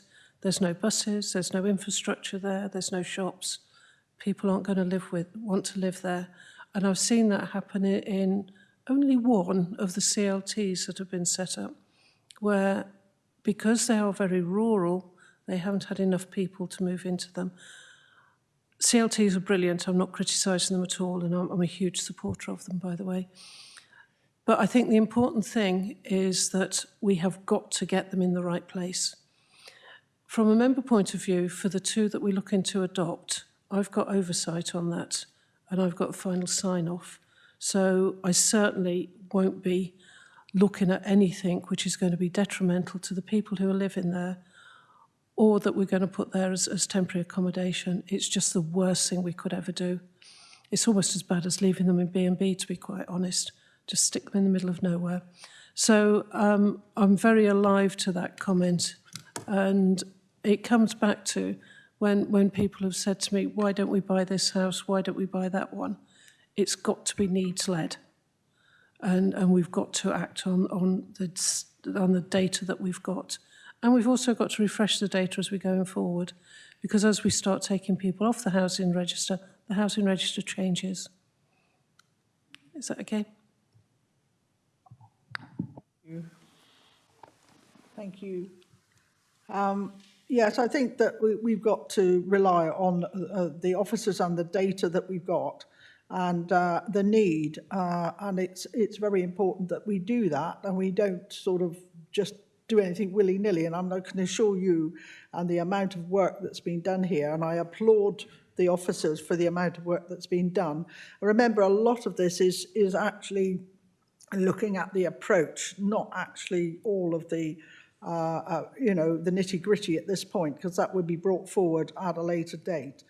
It's just so that they can go away and explore some of these things and actually bring them forward, and hopefully we can solve some of the need in the housing that we've got in 2 or 3 years rather than 5 or 6 years.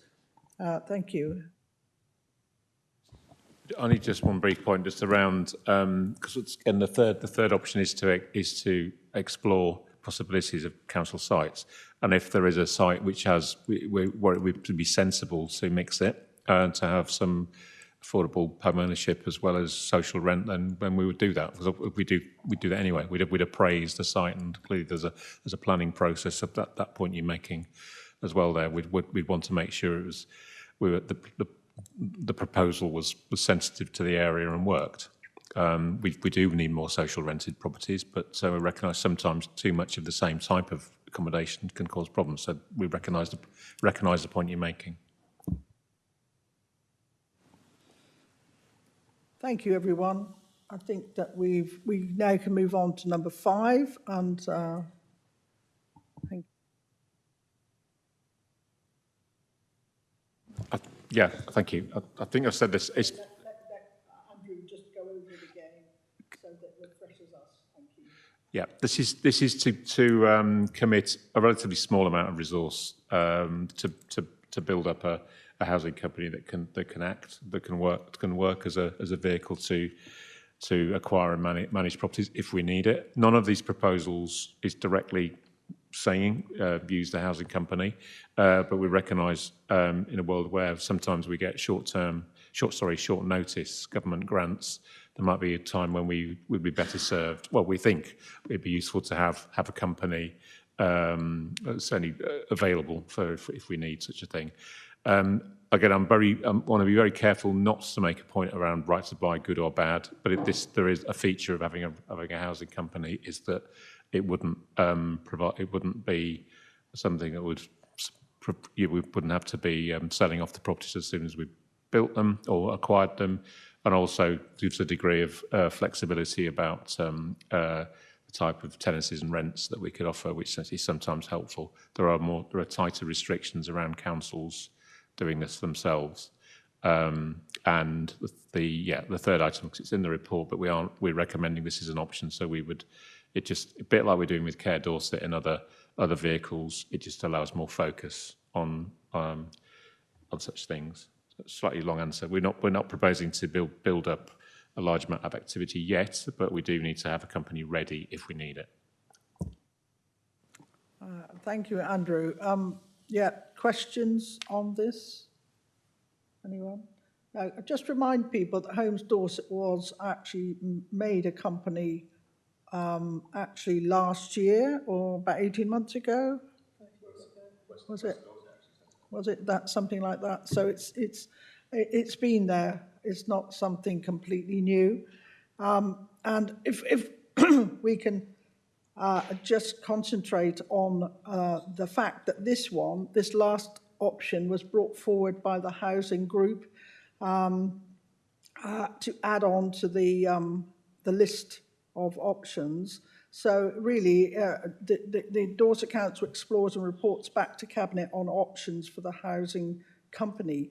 So that really leaves that quite open.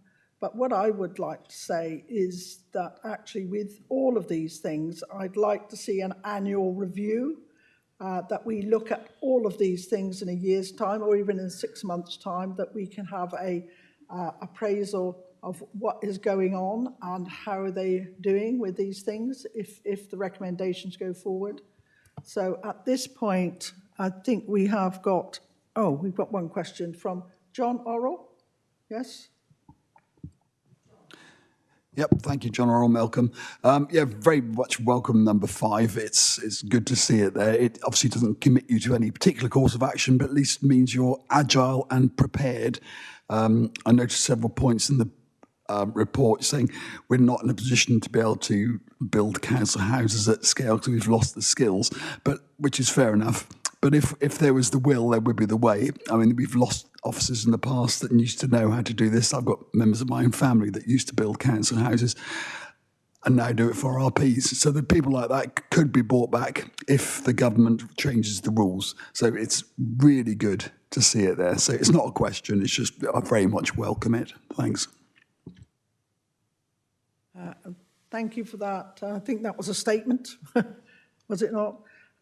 So thank you. All right. We have got all the recommendations in front of us now. And so I think if Steve Mercer still wants to say about that particular one, about taking out adopt, has Steve got a seconder or any support for that?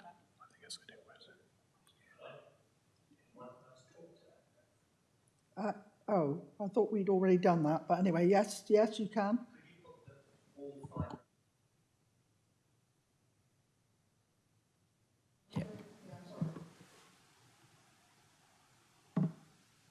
Yeah.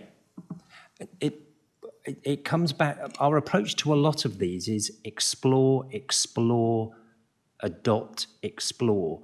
At a time when the council is going through the financial rigours it is, I don't think it's appropriate to adopt a lease approach when the only commercial justification for it is it will save an awful lot of money in bed and breakfast fees. You know, I haven't seen anything that says this is how much it will save, but this is how much it will cost. I totally applaud what's trying to be done, but I do think we need, yes, thank you, Andrew, we need the evidence. We need to be able to justify what we are, what we're recommending. And if anybody else can understand, could make the financial case for me, I'd gladly listen to it, but it's not been made. And we can be fleet of foot. You know, that doesn't, all it would take is a simple income and expenditure summary that says, this is how much we're going to save, this is how much it's going to cost, and you know, it's net nil. But I think at a time when we haven't got deep pockets to absorb cost overruns, I think we need to be just a bit cautious. Thank you, Steve. Actually, Jill, our cabinet member, portfolio holder, did say what the cost was for a family, I believe, and what the savings would be. It may not be in the papers, but Jill did mention it. So actually in one of the answers. So I'm not sure if you want to say that or whether we actually do have an amendment. If I can just come back and just make you aware of Appendix 8, which is cash flow projections for getting us out of B&B. That might help a little bit. A lot of this is about cost avoidance as much as savings. Do you want to say anything? Okay, if I hand over to Andrew. Again, that gives you a degree of some figures, but it slightly masks the reality of the rise in demand, rise in front door, people approaching us as homeless and needing to go into bed and breakfast. We Councillor, you referred to the council's financial position. This is the reason, one of the main drivers for this, looking to adopt this sooner rather than later, is just that you know, weekly drain on the council's budget that we have, and the average one placement in bed and breakfast costs at least £500 a week net loss to the council. So this is looking to get going on a pretty standard approach in other that other local authorities pick up. So we're looking for that. I think we've got enough evidence to suggest that will, just from those numbers alone, that would bring about some swift savings. So it's very financial. The financial driver is pretty clear, I would say. I'll leave it there. Thank you. We've just been looking through the papers. There is on page 117 in Appendix 8 gives you new models for housing supply recommendations. What is the project cash flow, savings, reduction in B&B, shortfall expenditure, and so that gives you some of the detail that you may have missed. So, you know, I think actually reading through the papers for sure is very important. Remember, this is going to Cabinet, and we have got to make sure that we are recommending, you know, things that actually are something that is not in the papers, and not things that are in the papers that then can come back to us and say, you know, that all that detail was in there in the first place. So I think that's important. Sorry, just to have a statement that says £182,000, that's covering the cost of the lease payments. It's covering the cost of administering another 100 lettings. Is it, you know, just a ballpark figure like that is, for me, is not sufficient. And Beryl, I have to tell you that I did spend a number of evenings poring over these papers, and to imply that I haven't, I'm sorry, I don't find that particularly acceptable. I appreciate that you may have spent a long time over the papers, and I had no way of knowing that, or the fact that I've also pored over the papers in no short matter. But I think that there is sufficient in there to give you a steer on what savings there are. We can't go down to too much detail at this stage. And remember, these are exploratory things, although adopting things does give a little bit more credence to actually the officers to take things forward. But I think that actually if we can, to actually the fact that Steve wanted to actually take out, sorry, did you want to answer that as well? If I can just add one more point as well, there's also legal ramifications to what we're doing. It's illegal for us to put a family in B&B for more than 6 weeks. At the moment, we haven't got any in there for more than 6 weeks, but we really do struggle because we haven't got enough temporary accommodation at the moment. So that is one of the things that we're trying to cover. I will say in the past we have had them in there for more than 6 weeks, which is illegal. So actually, you can see everybody what the pressure that we're under in this situation, and it's not going away, it's getting worse. So I think that we've got to take that on board as well. So this is a very serious and actual very important paper, which I think that we ought to be taking forward. If we want to change a couple of words, then we'll go for it. But I think we've got one more question, and that will be the last question. And I think Stella wants to ask as well. So we've got 2 people, and then we'll wrap it up. Thank you, Chair. Earlier I mentioned I wanted to talk about planning policy in the context of how do you deliver this increase in housing supply. And what I'd like is some assurance that there has been dialogue and the dialogue will continue, because I think it's really important that the housing strategy for affordable homes actually results in a number in the, I'm looking at Shane, actually results in the local plan in a defined target for the local plan. At the moment, we've got targets for homes, but not target for affordable homes.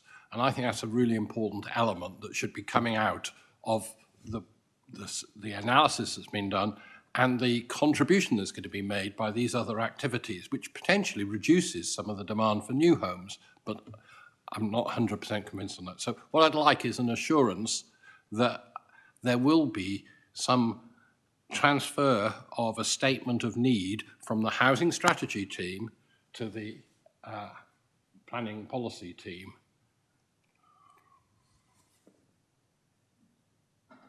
Oh yes, I keep... Sorry.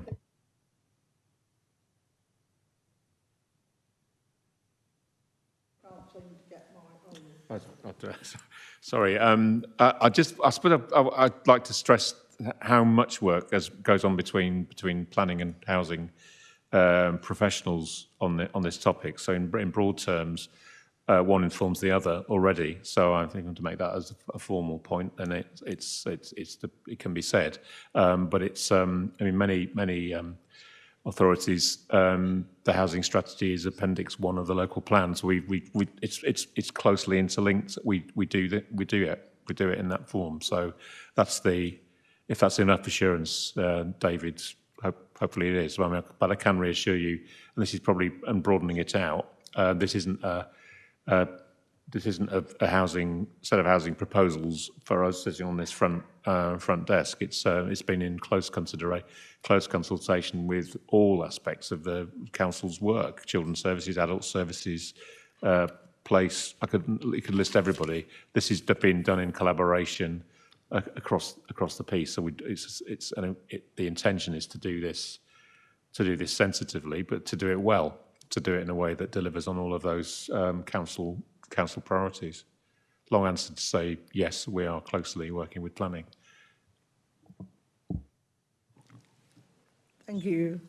We have, I think Shane Bartlett, who is the Cabinet Member for Planning, wants to reply. Thank you, Madam Chairman. Andrew Blaney has basically said what I was going to say. Yes, we are obviously working closely in planning with the housing team, and it will formulate part of the local plan going forward. Thank you. Thank you, Shane. And I think we've got one question from Stella, and that's it. Thank you. There's a comment about keeping the word adopt rather than explore. We keep the word adopt, we can get a move on straight away to find temporary accommodation rather than using bed and breakfast. Whereas if we put explore will need a lot more detail and we'll have to come back to this committee in several months' time. So I'd like to keep the word adopt.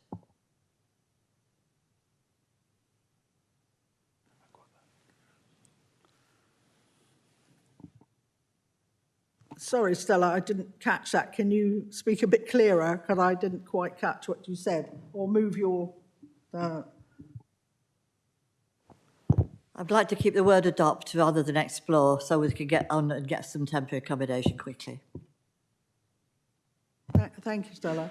Well, I think we're actually going to, because Steve's brought it forward, I think that we will actually all vote on that. So if Steve has a seconder, we can have a vote on that. You can do it.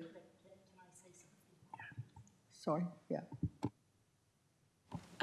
Just for a bit of clarity on the word adopt, I think what the committee should be doing is we need a proposer and seconder, either for this original recommendation or for a different recommendation, and then we vote on that. And if you want to change the recommendation, then we'll need to come up with some suitable wording that could be used. For example, whether the committee wanted to look at more financial details and still recommend it to Cabinet, or to reject it for the current time, and then it to come back to the committee at a future stage. So I'd need members to consider that first before we go to the vote, if that's okay.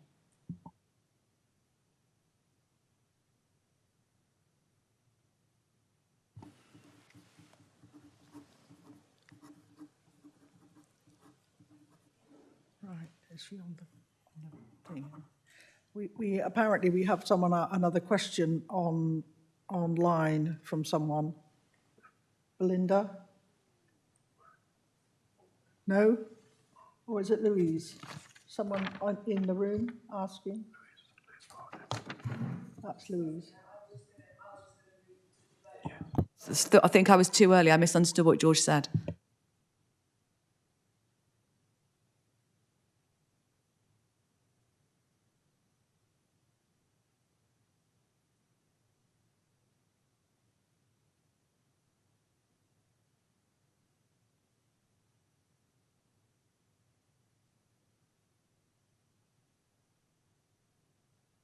Or understand it.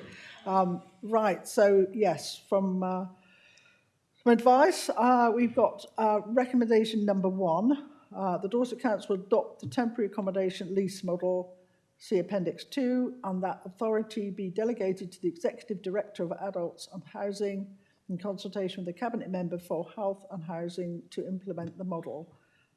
Those in favour? Oh, sorry, could we have a proposer then? Sorry.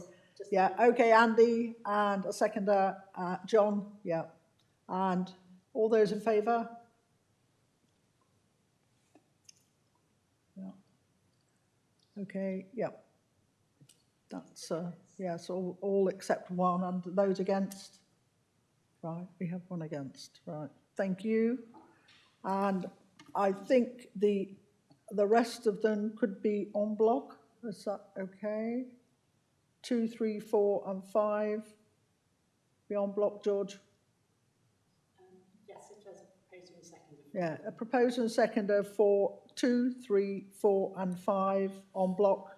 Thank you, Andy. Seconder, Stella. All in favour? Thank you. And those against? Or abstaining? No? Okay. Right, thank you.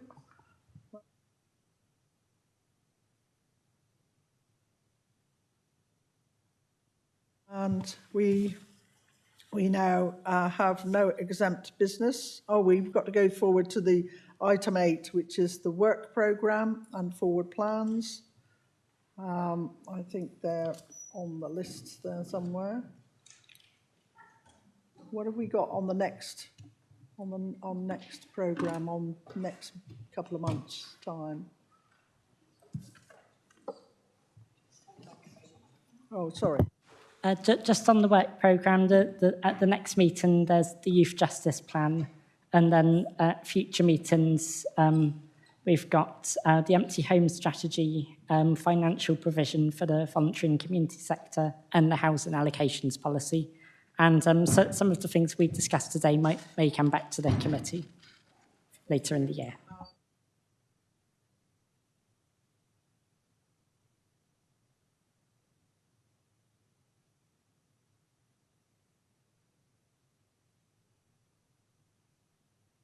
Thank you, everyone, for attending, and have a safe journey home. Thank you very much. Thank you.